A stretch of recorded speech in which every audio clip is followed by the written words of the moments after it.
slow up, no I don't take shit. I got no love for the fakeness. If you wanna play tough and wanna hate this, I'll always show up.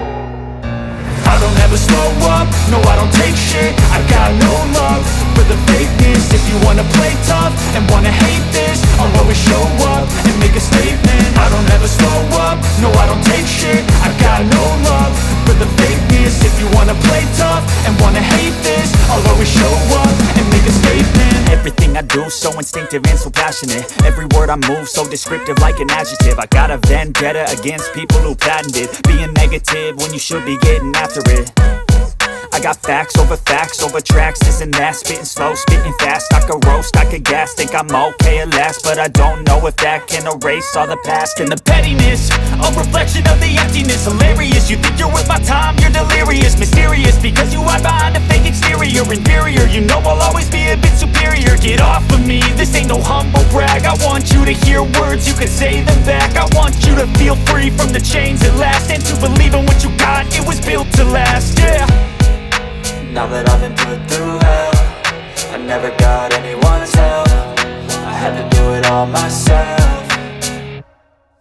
I don't ever slow up, no I don't take shit. I got no love for the fakeness. If you wanna play tough and wanna hate this, I'll always show up and make a statement. I don't ever slow up, no I don't take shit. I got no love for the fakeness. If you wanna play tough and wanna hate this, I'll always show up and make a statement. Gonna learn the consequence of being incompetent. Mental health is confidence, dreams and some honestness. I'm not here to save the day, that's for you to take away. I could play a million mind games, but instead I say something not illogical, something that is topical. Rub it on and watch it go, make yourself unstoppable. Dreams are irresponsible, but they're always possible. If you just believe, you could be so remarkable. Thoughts in my head, a collage and they spread. I'll be great one day, going off of my meds. No, I'm not giving up, no, I'm not giving in. I will make it to the top, taking off in the wind. I gotta make it, I'm saving every day to taste it. I'm patient, but my mind, it can hardly take it. I'm chasing a dream that I've had for several ages. A vacant, modern kingdom for the taking.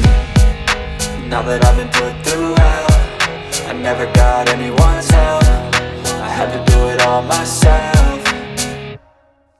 I don't ever slow up, no I don't take shit. I got no love for the fakeness. If you wanna play tough and wanna hate this, I'll always show up and make a statement. I don't ever slow up, no I don't take shit. I got no love for the fakeness. If you wanna play tough and wanna hate this, I'll always show up and make a statement. I don't ever slow up, no I don't take shit. I got no love for the fakeness. If you wanna play tough and wanna hate this, I'll always show up.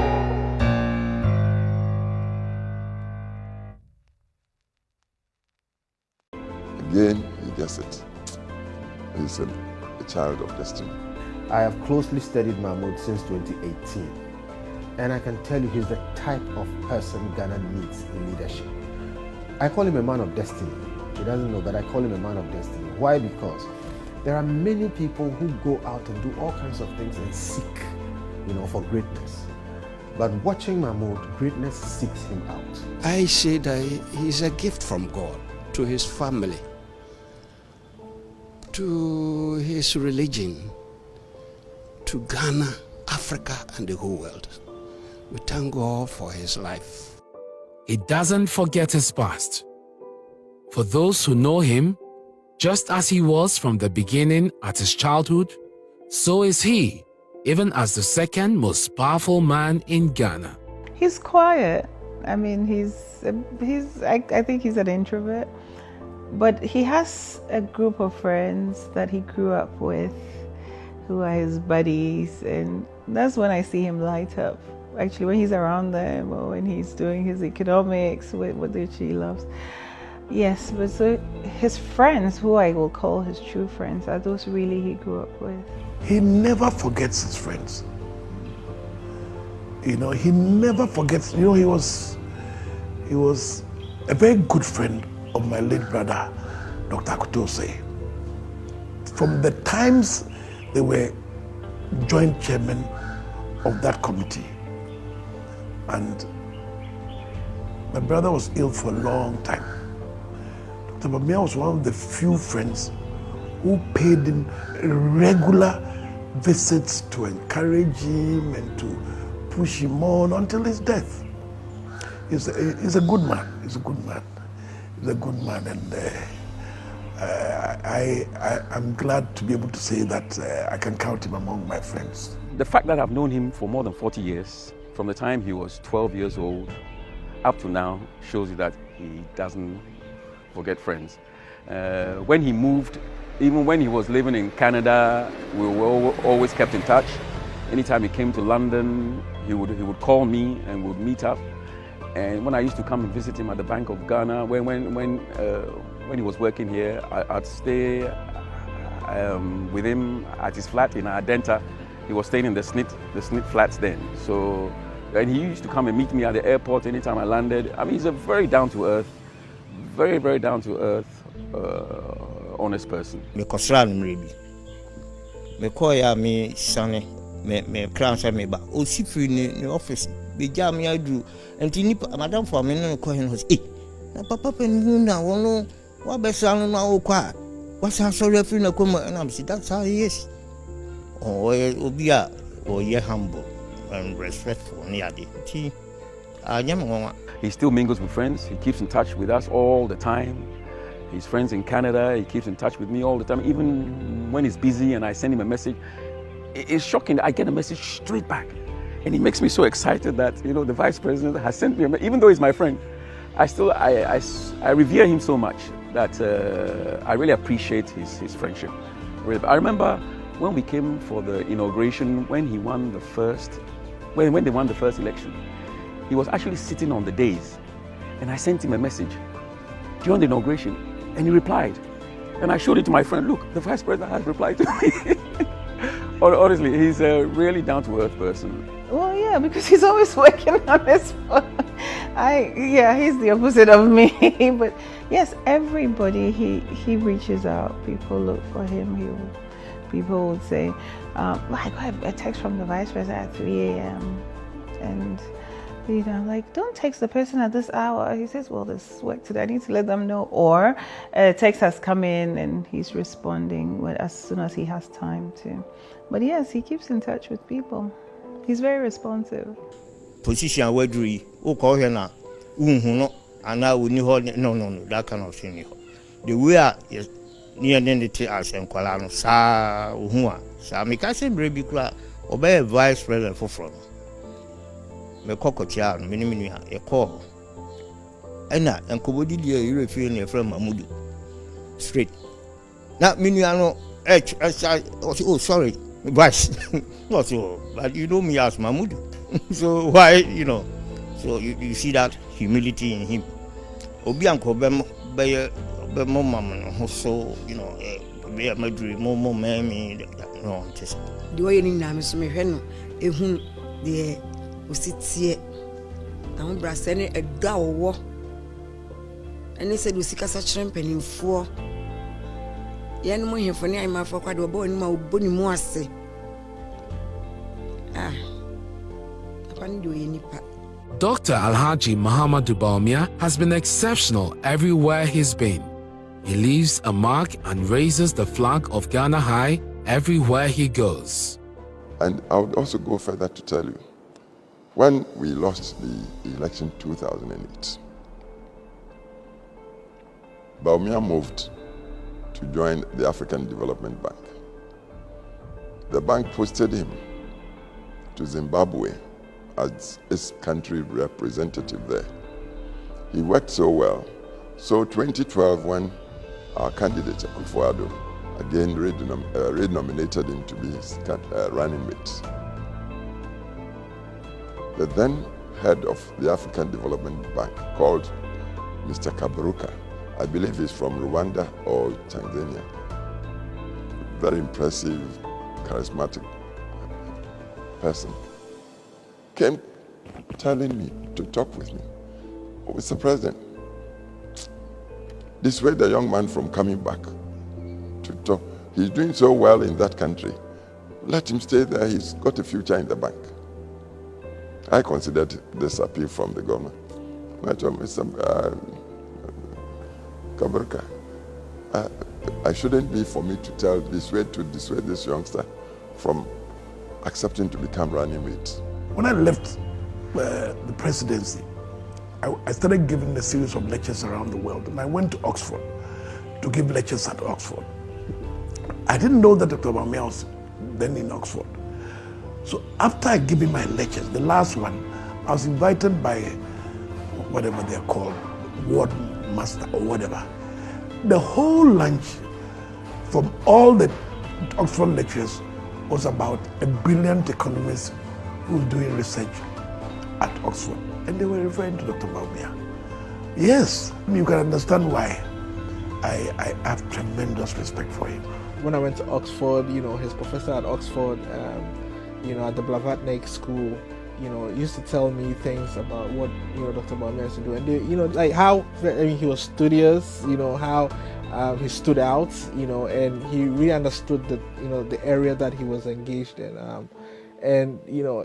It was just lovely to hear that from about another Ghanaian, at a prestigious university like Oxford, from a professor, and anytime I came back, I'll come and tell Dr. Bawumia, listen, I met this professor of yours, and he said very lovely things about you. We went to the same university for our PhD.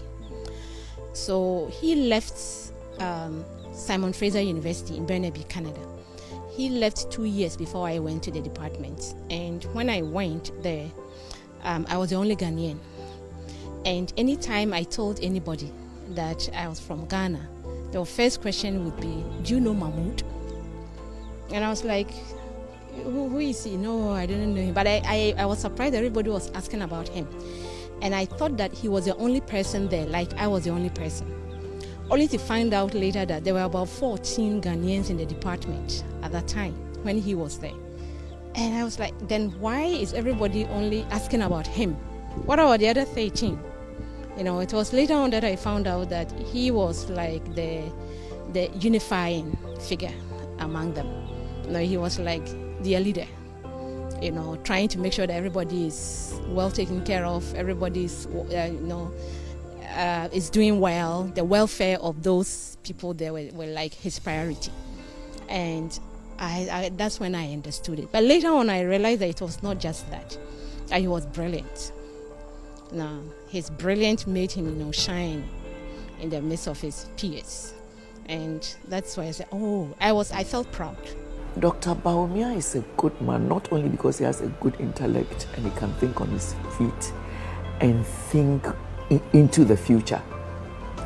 He's a good man because he loves people and he wants to sacrifice his life to serve them. He's someone you would describe as someone who wants to practice servant leadership. He's a good man also because he's not greedy. He's not greedy, he is quite contented with what he has.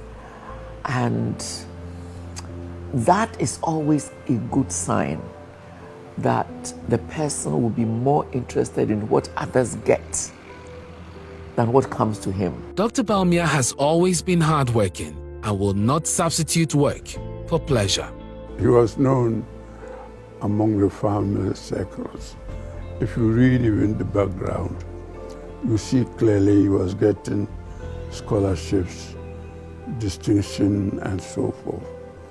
So he was a brilliant student. And you can even see, I'm so happy. He's not really taken aback with what is going on. And he's not affected in any way. He's absolutely hardworking. I actually tease him that he lives to work because he literally works every day of the week.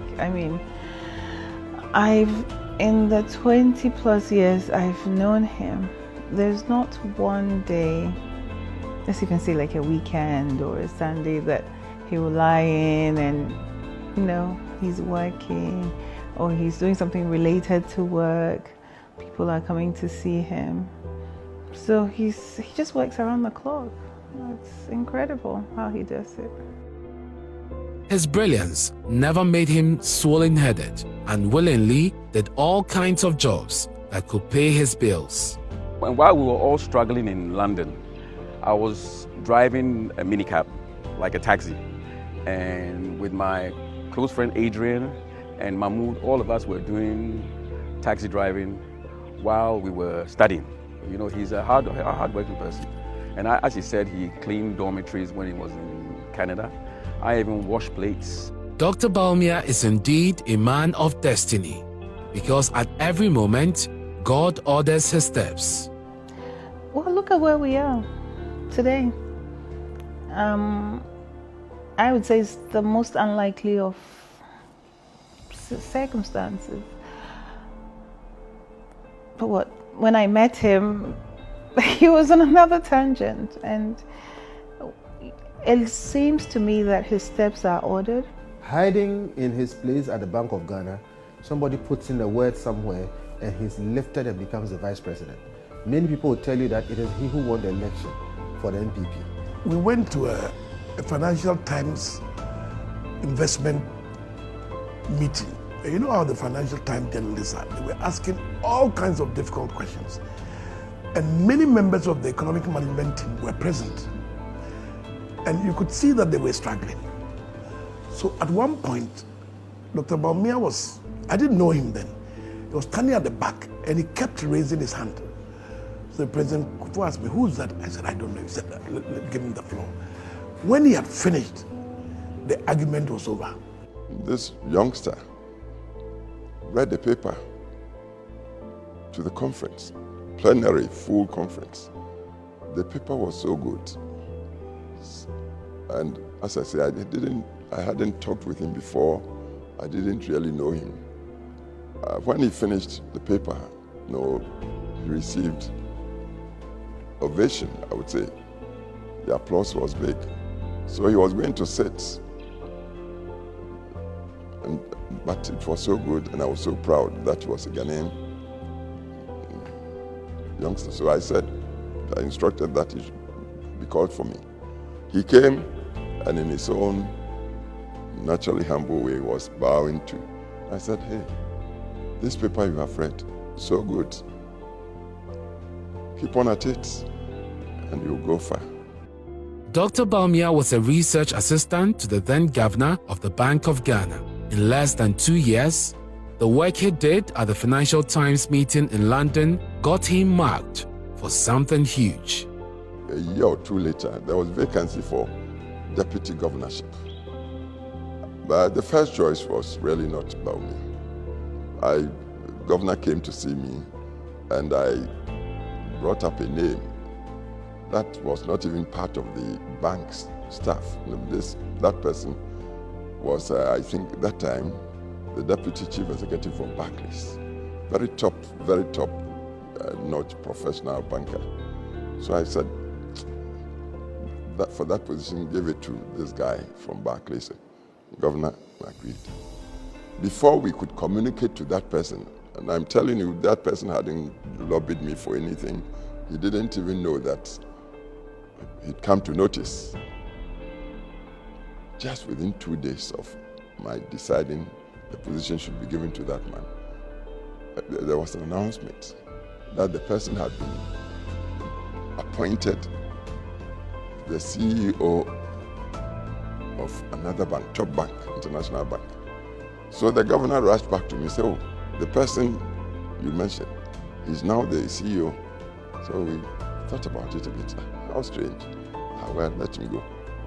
Then some names came up from within the bank. All professionals. Some even more senior than Bawumia then. The president made a mistake of asking me, do you remember that young man who we noticed? Of course I remember that young man. The rest, as they say, is part of history. Apparently President Kufuor ran it by Dr. Polakwa to see how he felt about giving him the deputy governorship, and he said, well, the guy does the work anyway, so I would be honored for him to be given that position. You remember that youngster who read the paper in the Landmark Hotel? Oh yes, Bawumia.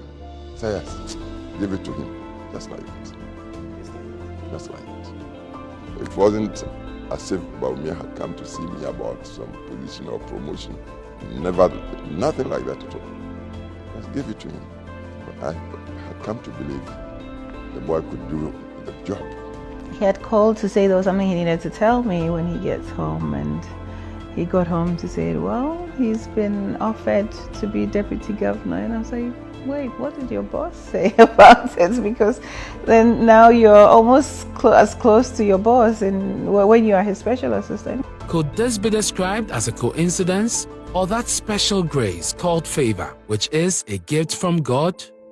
This special assistant had overrun everyone to become the second most powerful man at the Bank of Ghana. Alhaji Dr. Bawumia is a true man of destiny.